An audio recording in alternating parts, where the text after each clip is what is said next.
Welcome to Lunar Capital's quarterly investment and performance review for the second quarter of 2025. As is usual, please take note of our disclosures, which you can view at your leisure. We like to start with what is our investment philosophy, and then to view how that panned out over the last quarter and a longer period. So our investment philosophy is basically to be owners of quality businesses with high growth potential and significant competitive advantages. We also think of competitive advantages as the moats that these businesses have, and that's what we look for in our investments. So as a reminder, we take a two-pronged approach, which is a top-down approach where we develop investment themes based on the mega trends and the macro environment. And then we look bottom up from a selected universe that satisfies the investment themes that we have. And we look at quality businesses that we would like to invest in. And obviously, we would like to do a proper valuation on that before we make the investment decisions. So investment themes, are developed based on macroeconomic environments, as well as certain key trends or demographic trends, for example, generational changes, the advances in technology, etc. So let's look back at our themes and how we view and how we view them currently. So the core themes that we went into 2025, 2026 with is that populations are continuing to grow older, and for that they would need some healthcare, financial services, and biotechnology services, so pharmaceuticals. Generational changes, the habits and the preferences that the younger generations are looking for, and then what happens in technology innovations, and then the innovations in treating modern diseases, energy demand, as well as at the impact on climate change and how that plays out. And finally, valuation, geopolitics, the trade wars, and the impact that Trump is having on the markets. So what we did find was a few kind of core themes that really played out over the last 6 months, and maybe even a little bit longer. And fundamentally, that was that the geopolitical and trade war environment has had a significant impact on the way the markets have behaved, sometimes in a volatile way. And that allowed us to make some changes to our portfolio. So for example, one of the things that we did was we diversified some of our cash into euro holdings. We continued to hold a large amount of cash. We invested in Anglo Gold, Ashanti, and Harmony, businesses that are in gold mining because of the demand for gold in this uncertain environment. And we diversified into other markets by, for example, also investing in Naspers and Prosus for our investors. The other big change that we found was that in the generational change, the impact of that, we saw two big changes. And firstly, we saw that the athleisure and fast fashion markets represented a very fickle kind of consumer behavior. And that basically led us to disinvest in Lululemon and On Holdings, as well as in LVMH. But the other change that we've seen is that there's a big generational wealth transfer taking place from the boomers, to the generations that come after the boomers.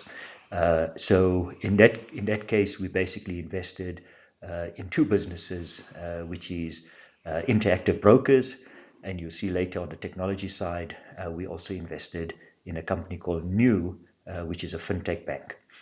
So those are the fundamental changes that that we made in this period. So let's look at the worldwide flexible Lunar BCI Worldwide Flexible Fund and the asset allocation that we have in there. We're still in US equities of about 41%, and then the second largest is in South African equities, about 18%, Euro equities of 11%, and then emerging markets other than South Africa, 7.2%. 22% of our holdings are in cash or near cash holdings and bonds. Okay, so that 22% represents our view that the markets are still overvalued, and that will give us an opportunity to take advantage if there is a correction in the market. And where we are invested in the equity market, we continue to see potential long-term growth, and we may expect some level of volatility in the short term. So if we look across the sectors that we are invested in both the fund as well as in the offshore portfolios, so you can see technology still represents our largest holdings, because our belief is that the AI trend is still intact, and what we've seen is that the demand for AI services and infrastructure is still quite high. What we are starting to see is the emergence also of better use cases for how technology is being deployed and creating greater levels of efficiencies in not only in broad industry, but in the technology industry as well. I mean, a good example is with Microsoft and Amazon. They are reducing the number of staff, particularly technology staff, because they're creating much more efficiency using AI tools.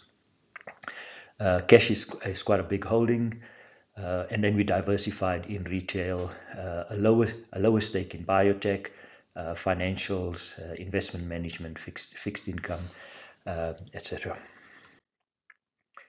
So let's take a view quickly of our top fund holdings in the Lunar BCI Worldwide Flexible Fund.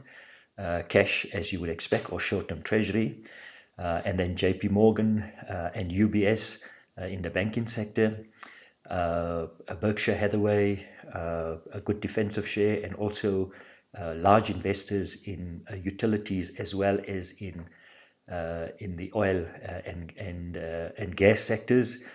So that provides us, with opportunity in that area. Walmart, company that's really doing incredibly well in terms of how they're using technology, and also despite the potential headwinds from higher tariffs, we see companies like Walmart potentially gaining market share, from some of the smaller companies in the retail sector that might not be able to withstand it.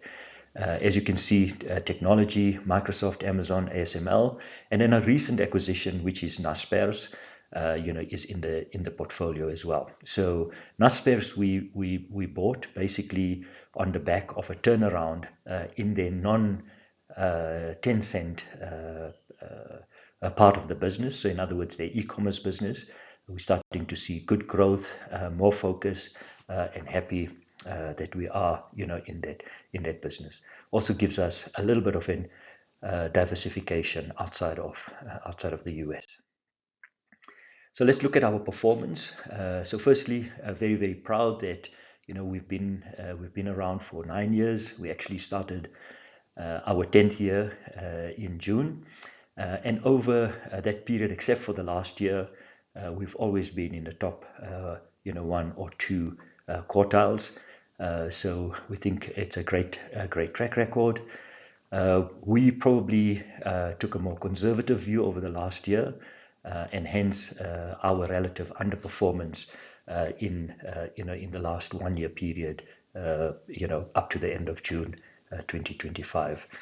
We're also very, very proud that of all South African funds that were available when we started our business, we are in the top 20% of that. So happy with that.